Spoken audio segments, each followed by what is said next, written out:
"Officer, before you go any further, make sure your camera is recording." Nia Bennett's voice was calm, almost unnervingly calm, as the white glare from the garage ceiling spilled across the driveway and caught the edge of Officer Ryan Mercer's badge.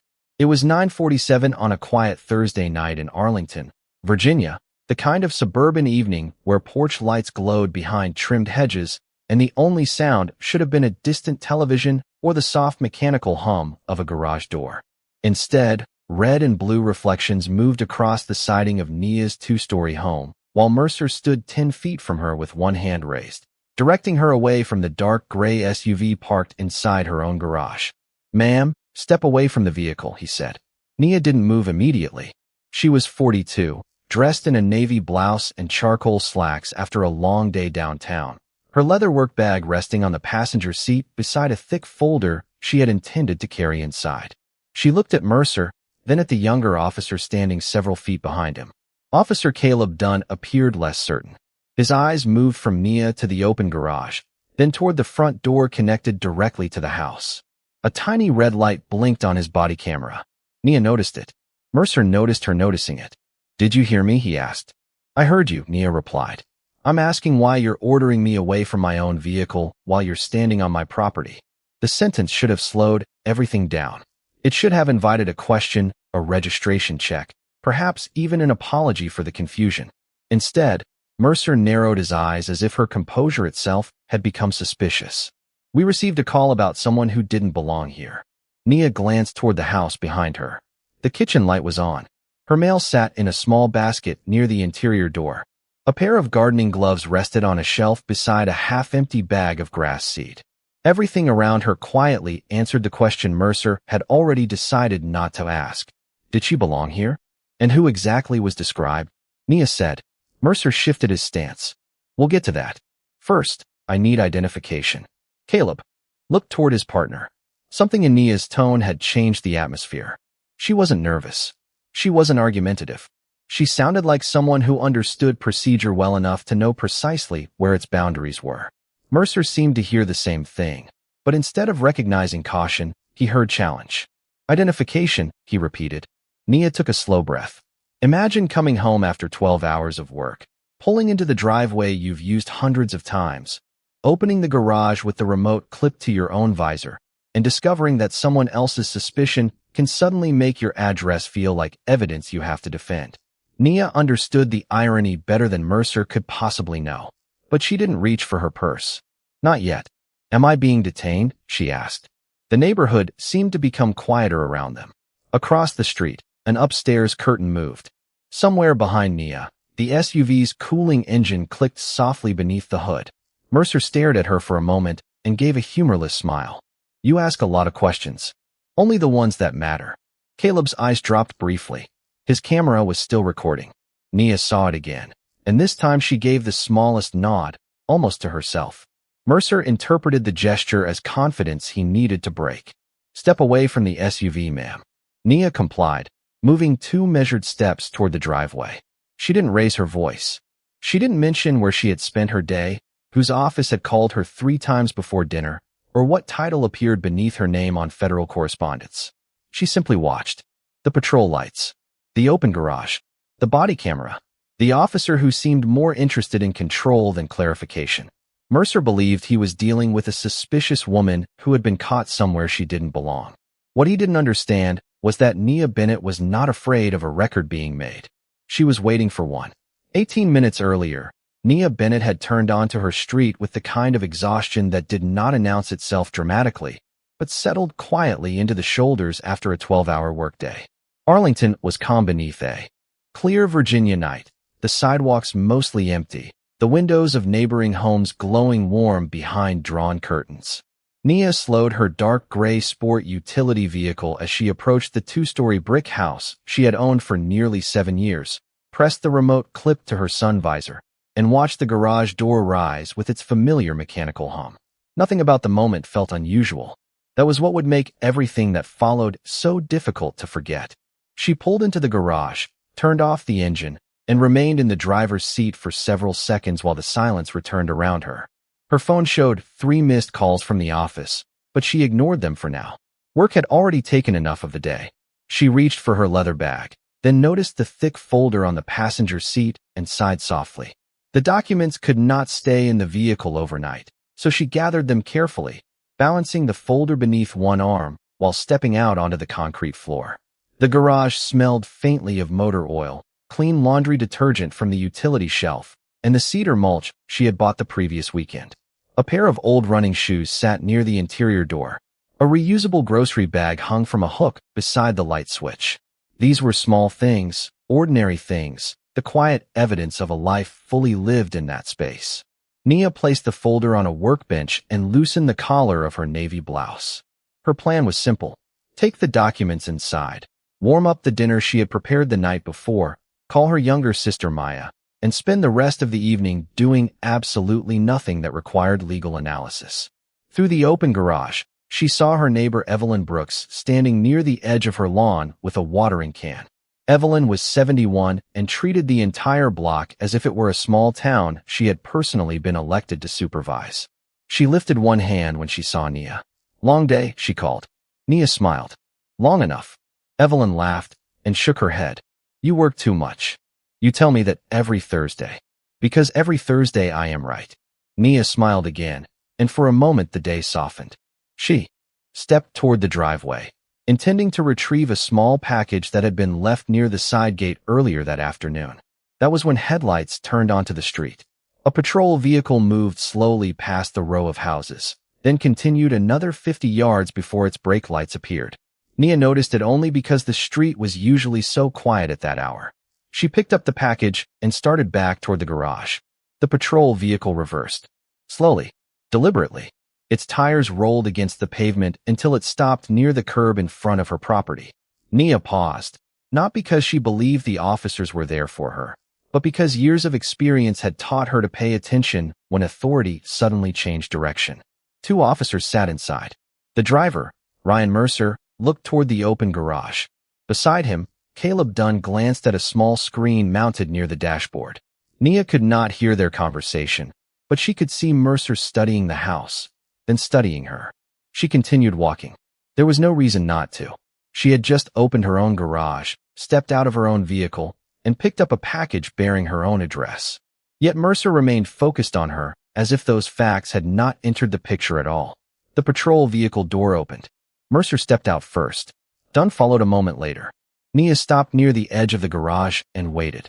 Mercer looked past her toward the sport utility vehicle, then toward the front of the house. "Evening," he said, but there was no warmth in it. "Can I ask what you are doing here?" Nia stared at him for half a second longer than he expected. "I am going into my house." Mercer glanced again at the property. "This is your house?" "Yes." He looked at the vehicle. "And that is your vehicle?" "Yes." The answers were simple. The situation should have become simpler with them. Instead, Mercer studied her face as though each confirmation had somehow created another question. Behind him, Dunn shifted slightly and looked toward the mailbox near the driveway. Nia saw the movement. She also saw Mercer ignore it. "We received a call about suspicious activity in the area," he said. Nia nodded once. "Then I am sure you will want to verify what actually happened." Mercer did not answer immediately. Somewhere across the street, Evelyn's porch light clicked on. Nia looked toward it, then back at the officer. She did not know it yet, but that light would matter later. So would the camera beside Evelyn's door. So would the garage camera above Nia's own driveway. And so would the decision Ryan Mercer was about to make when the truth was standing directly in front of him, giving him every opportunity to see it.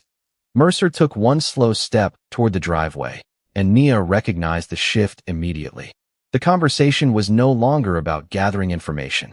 It was becoming a test of obedience.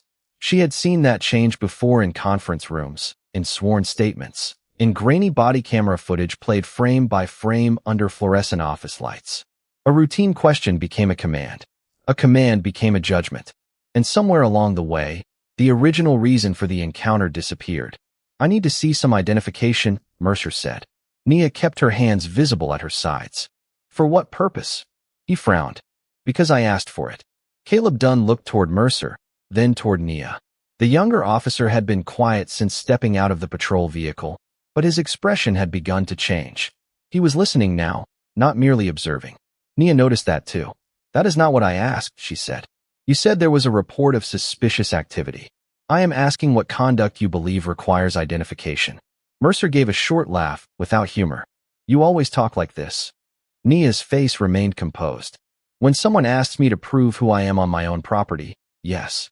The words landed between them with more weight than volume. Mercer glanced toward the open garage again.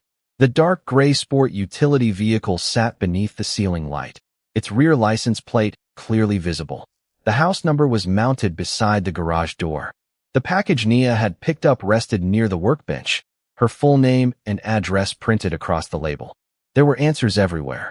Mercer simply was not looking for them. Dispatch, Caleb said quietly, touching the radio near his shoulder. We can run the plate and confirm the registered address. Mercer turned his head. I know what we can do. Caleb stopped speaking. Nia watched the exchange carefully. There it was. The first exit. A simple verification that could have ended the encounter in less than a minute. Mercer did not take it. Instead, he returned his attention to Nia. Identification. Officer Mercer, she said, reading the name plate above his badge. Is your body camera activated? His expression tightened. Do not worry about my camera. I am not worried about it. That answer made Caleb look at her more sharply. Nia continued, her tone measured. I am asking whether this interaction is being recorded. Mercer folded his arms. You seem very interested in procedure. Procedure tends to matter when people stop following it. For the first time, silence settled completely over the driveway. No passing cars. No conversation from neighboring homes. Just the soft electric buzz of the garage light and the distant sound of a dog barking somewhere down the block. Mercer stared at her as if trying to decide whether she was difficult, dangerous, or simply too confident for the role he had already assigned her. Nia understood exactly what that look meant. It had nothing to do with guilt. It had everything to do with expectation. She was supposed to become flustered. She was supposed to over-explain. She was supposed to hand over whatever he requested and hope that cooperation would be rewarded with basic respect. Instead, she was calm, precise, unhurried, and Mercer did not know what to do with that. Let us make this easy, he said. Show me identification, and we can clear this up. Nia looked toward the patrol vehicle, then back at him. You can clear it up right now. Run the license plate. Confirm the registered owner. Confirm the property address. Caleb glanced again at the vehicle. That makes sense, he said carefully. Mercer ignored him. I am giving you a lawful instruction. Nia's eyes held his. Then tell me the legal basis for it. Mercer exhaled through his nose. Across the street, Evelyn Brooks had stopped pretending to organize anything on her porch. She stood behind the screen door now, watching openly. A small blue light glowed beside her doorbell camera. Nia saw it in the corner of her vision. She said nothing. Mercer did not notice it at all. We had a call, he repeated. About what? Suspicious activity. What activity? He hesitated. It was brief, but it was enough. Nia saw Caleb's eyes move toward him. Someone in the area who may not belong here, Mercer said. Nia looked around at the garage, the house, the package with her name, the vehicle registered to her address, then back at the man standing in her driveway. And what made that person suspicious? Mercer did not answer. The question hung in the night, simple and dangerous.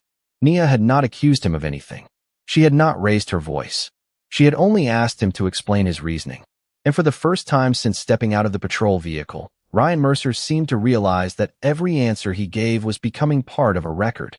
Mercer looked toward the patrol vehicle as if the answer might be waiting somewhere inside it. But Nia did not fill the silence for him.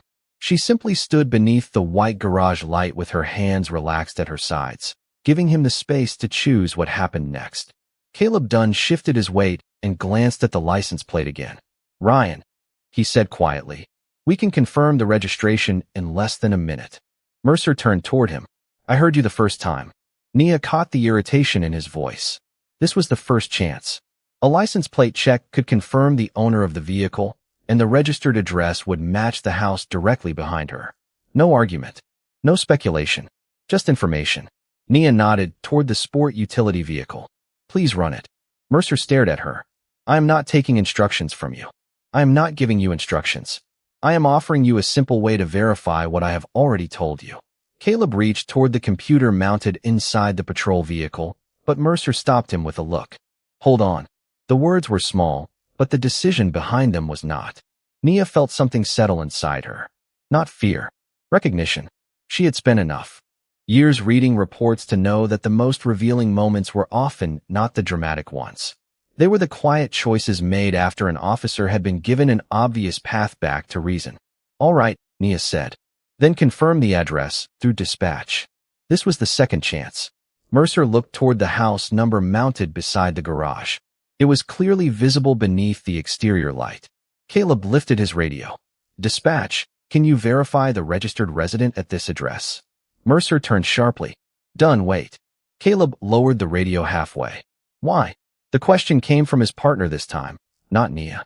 Mercer seemed surprised by it. Because I am handling this. We are both handling it, Caleb replied, still calm. And she says she lives here.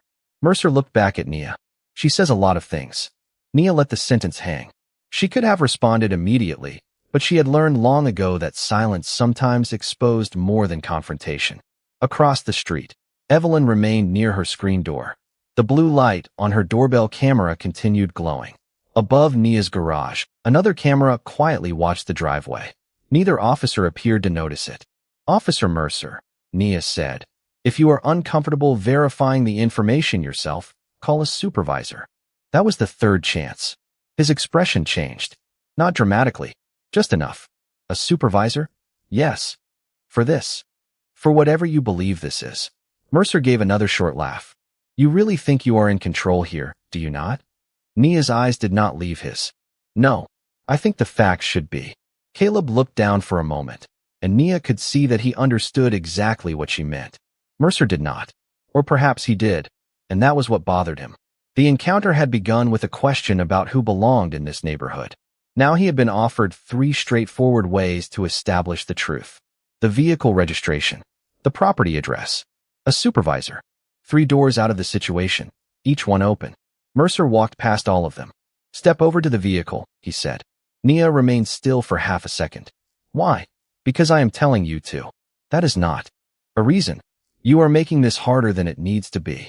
Nia almost smiled at the irony, but did not. I have given you 3 ways to make it easier. Mercer looked toward the sport utility vehicle and pointed to the rear quarter panel. Stand there while we sort this out. Nia considered the command, then moved slowly to the place he indicated. She had no interest in turning a procedural disagreement into something larger. Her composure was not surrender. It was discipline. Caleb watched her move, then looked again at Mercer. We should run the plate, he said. This time Mercer answered without looking at him. Later. That single word told Nia everything she needed to know. Verification was no longer the priority. Control was. She stood beside her own vehicle, inside her own garage, beneath a camera she had installed 2 years earlier after a package theft on the block. A tiny status light near the ceiling blinked steadily. Nia looked up at it for only an instant. Mercer followed her eyes too late and saw nothing. What is in the bag? He asked. Nia looked back at him. My work. What kind of work? The kind that belongs to me. His jaw tightened. You are being evasive. No, Nia said. I am being precise. Behind Mercer, Caleb's body camera continued recording every word. The garage camera continued recording every movement. Dispatch continued preserving every transmission. And Ryan Mercer, still convinced that authority meant never having to reconsider himself, had just rejected his third opportunity to walk away from a mistake before it became something much harder to explain. Mercer's question about the leather bag changed the temperature of the encounter. Until then, almost everything had centered on where Nia was standing, who owned the vehicle, and whether she belonged at the address behind her. Now his attention had shifted toward her work, towards something he had no clear reason to examine. Nia noticed the change immediately. What is in the bag? He asked again. Documents, she said. What kind of documents? Confidential work materials. Mercer's eyes narrowed.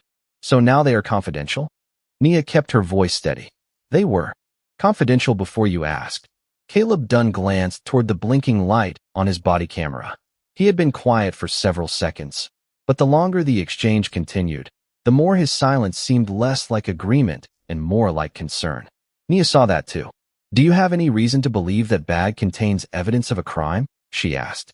Mercer did not answer the question directly. I have reason to believe you are being evasive. That is not the same thing. The sentence was short, Clean. Mercer looked irritated by how little she gave him to work with. Nia understood that words mattered now, not because she was afraid of saying the wrong thing, but because she knew how easily language could be transformed later. A person could be calm in real time and somehow become agitated in a report. A question could become argumentative behavior. A request for clarification could become failure to cooperate. She had read enough incident summaries to know that the first version of events often carried more power than the truth that came afterward. So she watched Mercer closely when he stepped back toward the patrol vehicle and spoke quietly into his radio. Possible trespass situation, he said. Nia's expression changed for the first time. Only slightly. Caleb looked at him. Trespass, he asked. Mercer kept speaking. Subject is refusing to provide identification and is being uncooperative. Nia turned her head toward the open garage. Her vehicle. Her package. Her house. The words sounded almost surreal when placed beside the facts. Officer Mercer, she said, I want to be clear for the recording. I told you this is my residence. I offered the vehicle registration for verification. I suggested that you confirm the address through dispatch. I also asked you to contact a supervisor. Mercer lowered the radio. You are not dictating my report. No, Nia said. I am preserving what happened. Caleb's eyes lifted to hers. That sentence landed differently. Mercer heard defiance. Caleb seemed to hear warning. Above them, the garage camera continued its silent work. Its wide view captured the driveway, the sport utility vehicle, the officers, and Nia standing. Several feet inside the property line. Across the street, Evelyn's doorbell camera watched from another angle. The blue ring around it glowed faintly beneath the porch light. Nia had no idea how clear the audio would be from that distance, but the video alone would matter. Then there was Caleb's body camera, and Mercer's, and the dispatch log, and the registration record that still had not been checked. For separate sources of truth were quietly building around a man who seemed determined to rely on his own version instead. Mercer pointed toward the bag again. Do not touch it. Nia looked at him. I was not planning to. Good. But I am asking again. What is the legal basis for restricting access to my property? Mercer exhaled. You really cannot stop, can you? Stop what? Challenging everything. Nia's gaze remained level. Accuracy is not a challenge. Caleb looked away for a moment, almost as if he did not want Mercer to see the reaction on his face. Then the radio on his shoulder crackled. Dispatch came through with a routine update from another call nearby. Nia listened to the static fade. She could feel the night stretching around them, every extra minute making the situation harder to justify. Mercer took out a small notebook and began writing. Name, he asked. Nia did not answer immediately. Am I required to provide it? He looked up. There you go again. Nia studied him. Be very careful with the words you choose tonight, Officer Mercer. His pen stopped. Is that supposed to be a threat? No. She glanced toward Caleb's camera, then toward Mercer's notebook. It is advice. For a moment, nobody spoke. Mercer looked at her as if he was trying to decide what she knew. Caleb looked at her as if he was beginning to understand. And Nia stood in the center of her own garage, surrounded by cameras, timestamps, radio transmissions, and a growing written record, knowing that the most important evidence in the driveway was not hidden inside her bag. It was being created in real time. The silence after Nia called it advice lasted only a few seconds, but it was long enough for Caleb Dunn to glance once more at the glowing indicator on his body camera, and then at the notebook in Mercer's hand. Something had changed. Mercer could feel it too. The certainty he had carried into the driveway was beginning to thin, but instead of stepping back, he seemed determined to reclaim it. We are going to get a supervisor out here, Caleb said. Mercer looked at him. I did not ask for one. She did, Caleb replied. And at this point, I think it is the right call. Mercer said nothing. Caleb lifted his radio and requested a supervisor. Nia remained beside her vehicle, listening as dispatch acknowledged the request. She did not smile. She did not relax. She simply waited. 6 minutes later, headlights appeared at the end of the street. A second patrol vehicle slowed near the curb, and Sergeant Laura Whitman stepped out.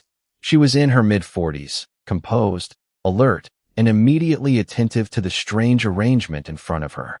Nia inside the garage. Mercer near the driveway. Caleb standing several feet behind him. A neighborhood that had become unusually quiet. Whitman approached. What do we have? Mercer answered before anyone else could speak. Possible trespass. Subject refused identification, would not cooperate, and became argumentative when I tried to verify why she was here. Nia watched him finish. Every word, every pause, every attempt to establish the story before the evidence could. Whitman turned toward her. "Ma'am, is that accurate?" Nia spoke calmly. No. Mercer shifted. Nia continued. "I told Officer Mercer that this is my residence. I told him the vehicle is mine. I offered 3 ways to verify that information. He declined all 3. Whitman looked at Caleb. Caleb hesitated for only a second. She did suggest that we run the plate, confirm the address through dispatch, and call a supervisor. Mercer looked at him. She was still refusing identification. "That is not the same thing as what you just said," Nia replied. Whitman raised one hand, not to silence her, but to keep the exchange controlled. "All right, let us slow this down." Nia almost found the sentence ironic. She had been trying to slow it down from the beginning. Whitman turned toward the sport utility vehicle. "Whose vehicle is this?" "Mine," Nia said. "And this residence?" "Mine." Whitman looked toward Caleb. "Run the plate." Caleb moved immediately. Less than a minute later, dispatch confirmed the registration. Nia Bennett. Same address. Same driveway. Same house. Whitman's eyes went briefly to Mercer. He looked away. It should have ended there. An error verified. A misunderstanding corrected. But Mercer was not ready to let go of the version he had built. "She could have cleared this up earlier if she had just identified herself," he said. Nia looked at him. "I identified the property. You chose not to verify it." Mercer opened his mouth, but Whitman spoke first. "Officer Mercer, enough." The word was quiet, but it carried authority. Nia reached slowly toward her leather bag. Mercer immediately stiffened. "Do not reach into that." Nia stopped. "Sergeant Whitman, may I retrieve my credentials?" Whitman nodded. Slowly, Nia opened the bag and removed a small black credential wallet. She held it where Whitman could see it before opening it. The change in Whitman's face was subtle but immediate. Her eyes moved from the seal to Nia, then back again. Mercer noticed. Caleb noticed. The street seemed to fall silent for the second time that night. Nia spoke without raising her voice. "Nia Bennett, Department of Justice, Senior Attorney, Civil Rights Division." Mercer stared at her. For the first time since stepping onto the property, he had nothing ready to say. Whitman studied the credentials carefully, then handed them back. Caleb lowered his eyes for a moment, as if replaying the entire encounter from the beginning. Mercer finally found his voice. "Well, if you had shown us that 20 minutes ago, none of this would have happened." Nia closed the credential wallet and placed it back inside her bag. She looked directly at him. "Why should my job determine whether you follow procedure?" No one answered. Mercer's expression tightened. Whitman glanced toward his body camera. Nia continued. "I do not want special treatment because of where I work. I want the same standard you should have used before you knew." Mercer remained silent. Then Nia turned to Whitman. "Please preserve every recording from this contact.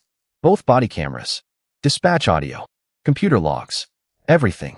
Whitman nodded slowly. "Understood." Mercer looked toward her. "Sergeant, this is getting blown out of proportion." Nia's gaze returned to him. "No, Officer Mercer. It is finally being documented in proportion." The garage light hummed above them. Across the street, Evelyn's doorbell camera continued glowing blue. Caleb's body camera was still recording, and the badge Mercer believed should have been shown earlier had not ended the story. It had only revealed how differently he wished the story had begun. By the next morning, the encounter had become more than a tense 20 minutes in a quiet Arlington neighborhood. It had become paperwork, timestamps, recorded statements, and competing versions of the same event. Officer Ryan Mercer submitted his report shortly after midnight. On paper, the language looked controlled and official. He wrote that he had responded to a report of suspicious activity, encountered an uncooperative subject, attempted to verify her identity, and requested that she remain near the vehicle while officers investigated a possible trespass. He wrote that Nia Bennett had refused to provide information that could have resolved the situation quickly. He described her as argumentative. He described himself as patient. He described the encounter as a misunderstanding complicated by her unwillingness to cooperate. The problem was that the cameras had remembered something different. Sergeant Laura Whitman began reviewing the recordings before breakfast. Caleb Dunn sat across from her in a small administrative office while the first body camera video played on a computer monitor. There was Nia standing in her own garage. There was Mercer asking what she was doing there. There was Nia saying plainly that she lived in the house. Then came the first contradiction. Mercer had written that she refused to provide any means of verification. The recording showed her pointing toward the sport utility vehicle and suggesting that they run the registration. Whitman paused the video. "Did that happen?" she asked. Caleb looked at the frozen image. "Yes." She continued. Nia suggested confirming the address through dispatch. Another contradiction. Nia requested a supervisor. Another. Then came the audio from Mercer's radio transmission. Possible trespass. Uncooperative subject. Whitman listened twice. At that point, she asked, "What evidence did you have that she was trespassing?" Caleb was quiet. "None that I saw." Whitman looked at him carefully. "That needs to be in your statement." Caleb nodded. He knew what she was asking him to do. He also knew what it meant. Police culture taught officers to rely on each other in dangerous situations, to trust partners when seconds mattered. But loyalty and accuracy were not supposed to become the same thing. That distinction felt painfully clear now. Across town, Nia was already at work. She had slept less than 4 hours, but her voice was steady when she spoke with an internal affairs investigator assigned to preserve the records. She did not ask for Mercer to be punished. She did not ask for special handling. She asked for preservation. Body camera footage, dispatch recordings, computer-aided dispatch notes, vehicle registration queries, supervisor communications, the original call, especially the original call. That was where the second half of the story began to unravel. The caller had not reported a burglary. The caller had not reported stolen property. The caller had not described anyone breaking into a house. The words were far less dramatic. A neighbor several streets away had mentioned unfamiliar activity near an open garage and asked whether an officer could check the area. No race had been included. No crime had been alleged. No specific address had been confirmed. Mercer had transformed uncertainty into suspicion before he ever stepped onto Nia's driveway. Then investigators reviewed Nia's garage camera. The footage began before the patrol vehicle arrived. It showed the dark gray sport utility vehicle pulling into the driveway. It showed the garage door opening from inside the vehicle. It showed Nia parking, stepping out, carrying work materials, speaking briefly with Evelyn Brooks, retrieving a package, and walking freely between the house and garage. There was no mystery. In the footage, no hidden entrance, no suspicious movement, just a homeowner coming home. Evelyn's doorbell camera provided another angle. It showed Mercer arriving after Nia had already been on the property for several minutes. It also captured part of the moment when Caleb suggested running the license plate and Mercer told him to wait. By noon, the issue was no longer whether Nia had explained herself clearly. The record showed that she had. The issue was why the explanations had been dismissed. Caleb sat alone for nearly 20 minutes before submitting his supplemental statement. He read it twice before pressing send. He wrote that Nia identified the residence as hers immediately. He wrote that she offered multiple methods of verification. He wrote that Mercer declined to check the registration at first. He wrote that the term trespass was used before officers had established any evidence that a trespass had occurred. Then he added the sentence he knew Mercer would hate most. Based on what I observed, the subject's statements were consistent with the information later confirmed by dispatch. Truth rarely arrived with dramatic music. Sometimes it arrived as one careful sentence in a report, and sometimes that sentence was enough to make an entire version of events begin to collapse. By late afternoon, Nia Bennett was sitting in a conference room at the Department of Justice with a cup of coffee she had forgotten to drink and a stack of records that had become far more troubling than the encounter in her garage. The internal affairs investigator had called to confirm that the initial evidence was being preserved, but Nia had already turned her attention to something else. Ryan Mercer's name. She had seen it before. At first, she could not remember where. Then one complaint summary pulled the memory into focus. 6 months earlier, a black delivery driver had reported being questioned outside an apartment building after dropping off a package. No arrest, no charge, no finding of misconduct. The complaint had been closed after Mercer described the contact as routine. Nia read further. Another report appeared from the previous year. A black college student had been stopped near a townhouse complex while waiting for a rideshare. Again, no arrest. Again, no criminal allegation. Again, Mercer had written that the individual appeared evasive and unable to explain why he was in the area. Then came a third file. A black father carrying groceries into a rental home had been questioned after a neighbor called about someone unfamiliar near the property. The man had provided his lease information. The contact ended without further action. The complaint had been marked insufficient evidence. Nia leaned back slowly. None of the cases looked dramatic by themselves. That was the problem. Each one could be explained as confusion, caution, or a misunderstanding. But placed beside one another, the language began to repeat. Suspicious presence. Uncooperative attitude. Unable to establish connection to the property. Nia felt a familiar heaviness settle in her chest. She knew what patterns looked like before they became statistics. They often began as individual stories that no one connected. She picked up the phone and called the investigator handling Mercer's review. I need you to look at prior complaints involving property access, neighborhood contacts, and identification requests, she said. The investigator was silent for a moment. How far back? Start with 3 years. Because of what happened last night. Nia looked at the files in front of her. Because last night may not have started last night. Across Arlington, Sergeant Laura Whitman was having a similar conversation with her division commander. Caleb Dunn's supplemental statement had forced the department to treat the matter differently. What had first been described as a tense interaction with an uncooperative homeowner now involved conflicting reports, clear video evidence, and a documented refusal to use simple verification steps. Mercer had been reassigned from patrol duties while the review continued. He insisted that he had followed his instincts. Whitman asked him a question he could not answer comfortably. At what point did your instincts become more important than the information in front of you? Mercer said nothing. Meanwhile, the prior complaints were reopened for comparison. The delivery driver was contacted. The college student agreed to speak with investigators. The father from the rental home remembered Mercer immediately.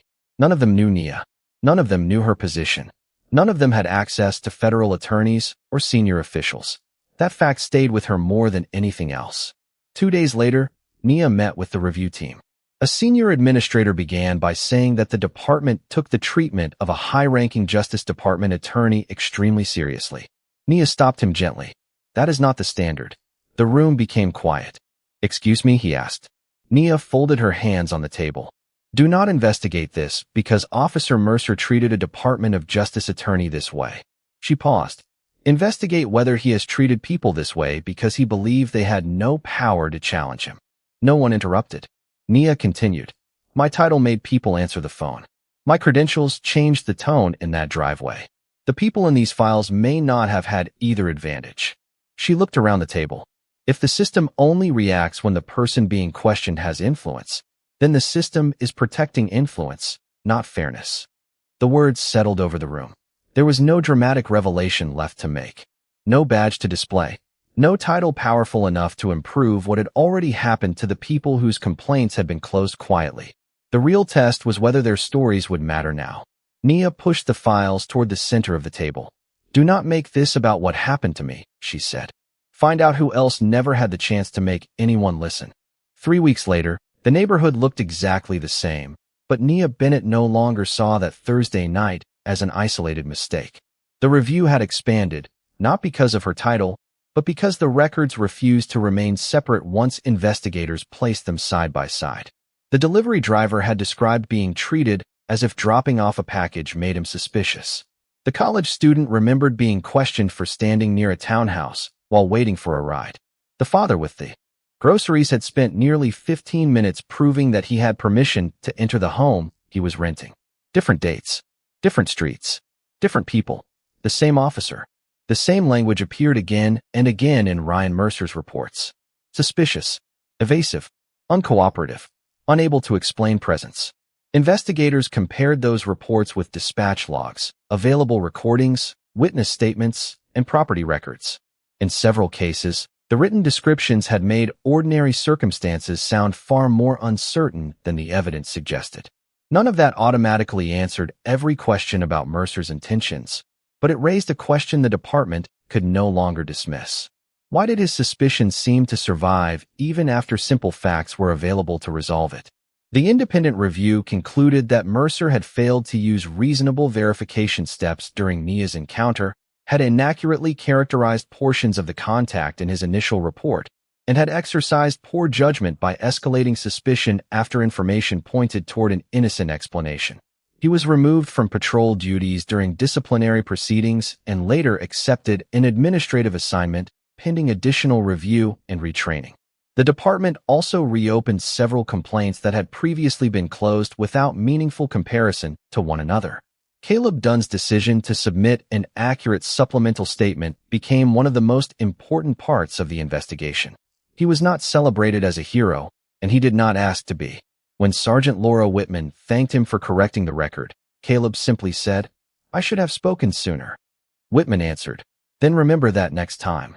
That lesson spread beyond one officer.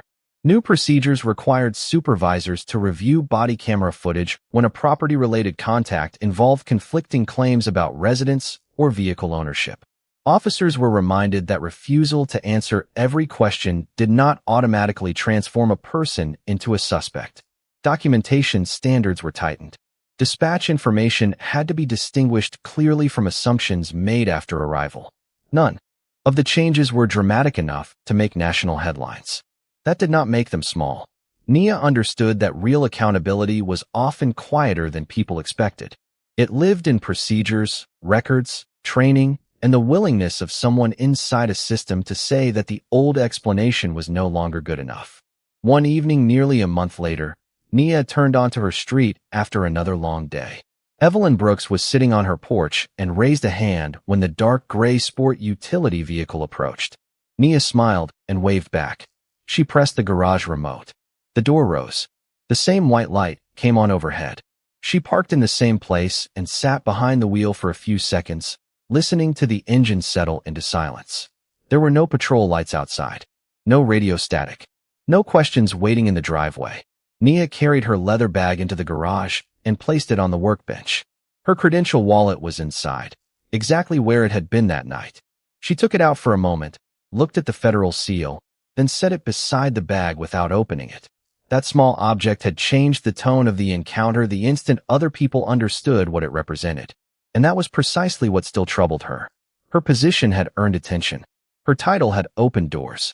Her credentials had made people suddenly careful. But none of those things had made her worthy of dignity. She had possessed that before Mercer knew her name. So had the delivery driver. So had the college student. So had the father carrying groceries into his rented home. Nia switched off the garage light and walked toward the interior door. Behind her, the garage door began to descend with its familiar mechanical hum. Mercer had believed the most serious mistake he made that night was confronting someone powerful. It was not. The deeper mistake was believing respect could depend on discovering how powerful someone was. There should never have been a right person to treat that way.